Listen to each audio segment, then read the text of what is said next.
ఇప్పుడు బీహార్ సీఎం ఎవరు? కొత్తగా పొలిటీషియన్ కాదు, స్ట్రాటజిస్టే. ఒక్క సీటు కూడా గెలవని ప్రశాంత్ కిషోర్, జన్సురాజ్ పార్టీ. సో స్ట్రాటజిస్టులు పార్టీలు పెడితే ఎలా ఉంటుంది అనే దానికి ఈరోజు ప్రశాంత్ కిషోర్ ఒక నిదర్శనంగా బీహార్ ప్రజలు వాళ్ళ యొక్క తీర్పుని ఇవ్వడం జరిగింది. స్ట్రాటజిస్టులు స్ట్రాటజిస్టులుగా ఉంటేనే మంచిది, రాజకీయ నాయకులు రాజకీయ నాయకులుగా ఉంటేనే మంచిది. సో ఎవ్వడి పని వాడి చేయాలి, గుర్రం పని గుర్రం చేయాలి, గాడిద పని గాడిద చేయాలని చెప్తున్నారు. సో ఈ రకంగా స్ట్రాటజిస్టులు ఈయన మొత్తము నరేంద్ర మోడీని గుజరాత్ షైనింగ్ అనే స్ట్రాటజీ మొదలుపెట్టి నరేంద్ర మోడీని అక్కడ సీఎం 3 సార్లు సీఎం కావడంలో కీలక పాత్ర పోషించి, ఆ తర్వాత గుజరాత్ మోడల్ని దేశవ్యాప్త మోడల్గా తయారు చేసి నరేంద్ర మోడీని దేశవ్యాప్త లీడర్ చేయడంలో తన స్ట్రాటజీని ఉపయోగించుకొని, ఆ తర్వాత తమిళనాడులో జయలలిత కోసము, పశ్చిమ బెంగాల్లో మమతా బెనర్జీ కోసము, ఆంధ్రప్రదేశ్లో జగన్కు స్ట్రాటజిస్ట్గా వివరించి జగన్ను అధికారంలోకి తీసుకురావడంలోనూ, బీహార్లో స్ట్రాటజిస్ట్గా అంతకుముందు పనిచేసి నితీష్ కుమార్ని అధికారంలోకి తీసుకురావడంలోనూ, ఎక్కడ పనిచేసిన ఆప్ కోసం పనిచేసి వాళ్ళని అధికారంలోకి తీసుకురావడంలో కేజ్రీవాల్, ఇట్లా ప్రతి చోట ఆయన పనిచేసిన చోటల్లా వాళ్ళ యొక్క విజయాల్లో చాలా కీలకమైన వ్యక్తిగా అసలు రాజకీయాలను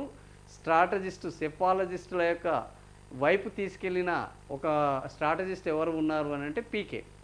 సో సెఫాలజిస్టుల యొక్క ప్రాముఖ్యత ఈ రాజకీయాల్లో ఎంత ఉన్నది? ఈ రాజకీయాలంటే ఏదో అడ్డగోలుగా ప్రచారం చేయడం కాదు, దాన్ని ఒక సిస్టమేటిక్గా చేయాలి. ఆ సిస్టమేటిక్గా చేసే విధానంలో సర్వేల యొక్క పాత్ర ఏంది, సర్వేలో వచ్చిన ఫలితాల ద్వారా ఎజెండా ఏ విధంగా సెట్ చేసుకోవాలి, క్యాంపెయినింగ్ ఏ విధంగా చేయాలి, క్యాంపెయినింగ్ చేసిన తర్వాత పోల్ మేనేజ్మెంట్ ఏ విధంగా చేయాలి, సో మేనిఫెస్టోని ఏ విధంగా ప్రజల్లోకి తీసుకెళ్ళాలి, ప్రత్యర్థుల యొక్క ప్రచారాలను ఏ విధంగా తిప్పికొట్టాలి, ఇట్లాంటి అనేక అంశాలని రాజకీయాలని ఒక సిస్టమేటిక్ పద్ధతిలో, ఒక సైంటిఫిక్ పద్ధతిలో ముందటికి తీసుకెళ్లడంలో పీకే ఒక కొత్త రాజకీయ స్ట్రాటజిస్ట్గా ఈ భారతదేశంలో అవతారం ఇచ్చారు. సో నరేంద్ర మోడీని సక్సెస్ చేశారు, జయలలితను చేశారు, కేజ్రీవాల్ని చేశారు, మమతా బెనర్జీని చేశారు, జగన్ని చేశారు, నితీష్ కుమార్ని చేశారు. కానీ ఇంతమంది నాయకులను విజయ తీరాల వైపు నడిపించిన ప్రశాంత్ కిషోరు తాను మాత్రం విజయ తీరం వైపు నడవలేకపోయారు. కారణం ఏంటంటే రాజుగానే ఉండాలి, రాజు యుద్ధం చేయాలి, మంత్రి సలహా ఇవ్వాలి. సో మంత్రి సలహా ఇస్తే రాజు యుద్ధం చేయాలి, కానీ మంత్రి యుద్ధం చేస్తే ఆ రాజు కూడా ఒప్పుకోడు, ప్రజలు కూడా దాన్ని హర్షించరు, అది విజయ తీరం వైపు వెళ్ళదు.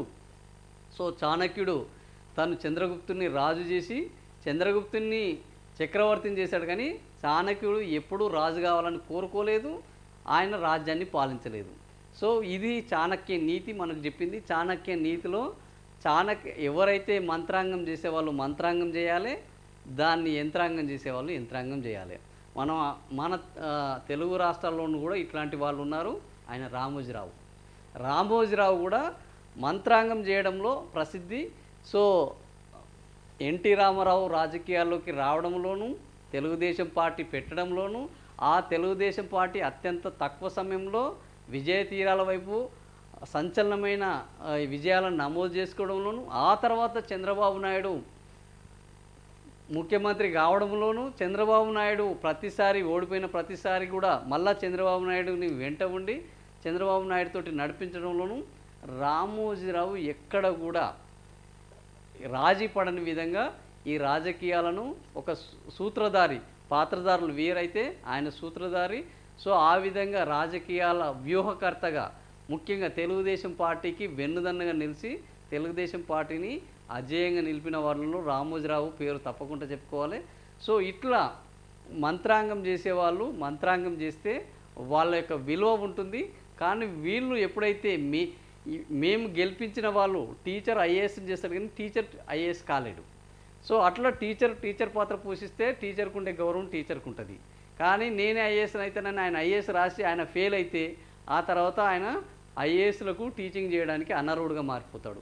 సో ఇప్పుడు ప్రశాంత్ కిషోర్ పరిస్థితి కూడా అదే అయిపోయింది. స్ట్రాటజిస్ట్గా సూపర్ సక్సెస్, రాజకీయ నాయకుడిగా సూపర్ ఫెయిల్యూర్. కనీసం ఒక్క సీటు కూడా రాలేదు. ఆయనకు ముందే తెలుసు. ఇంట్లో గుడ్డిలో మెల్ల ఏంటంటే ప్రశాంత్ కిషోర్ ముందే తెలిసి ఆయన పోటీ చేయలేదు. ఎందుకంటే ఆయనకు కొంత అనుభవం ఉన్నది కాబట్టి అనుభవంతో ఆయన ముందే పోటీ చేయలేదు. పోటీ చేయకుండా పార్టీని గెలిపించే పనే చేస్తానని గౌరవంగా ఆ పని చేశాడు. పార్టీని గెలిపించలేకపోయాడు, తన పార్టీని తను గెలిపించలేకపోయాడు. ఈవెన్ తేజస్వి యాదవ్ కూడా ఆయన ప్రధాన ప్రతిపక్ష నేతగా ఉండి గతంలో 75 సీట్లు సాధించుకొని ఈ ఎన్నికల్లో ఆయన గెలుపుకే ఆయన చాలా పోరాడాల్సిన పరిస్థితి ఏర్పడ్డది.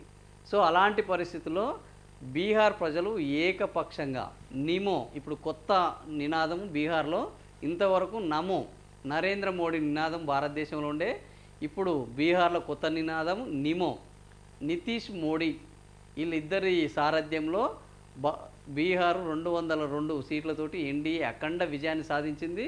జన్సురాజ్ పార్టీ 0, ఆర్జేడీ మహాగఠబంధన్ 35కే పరిమితమైపోయింది. వీళ్ళకు ప్రధాన ప్రతిపక్ష హోదా లభించింది. ఇంకా మిగతా వాళ్ళు ఎవ్వరు కూడా అటువైపు కూడా బీహార్ ప్రజలు చూడలేదు. సో మొత్తానికి ఈరోజు స్ట్రాటజిస్టు ప్రశాంత్ కిషోర్ పోటీ చేయకుండా గౌరవం దక్కించుకొని పార్టీ 0గా చేసి స్ట్రాటజిస్టులు రాజకీయాల్లో పనికిరారు అనే ప్రజల తీర్పుని ఈరోజు తెలుసుకోవాల్సిన పరిస్థితి ఏర్పడింది.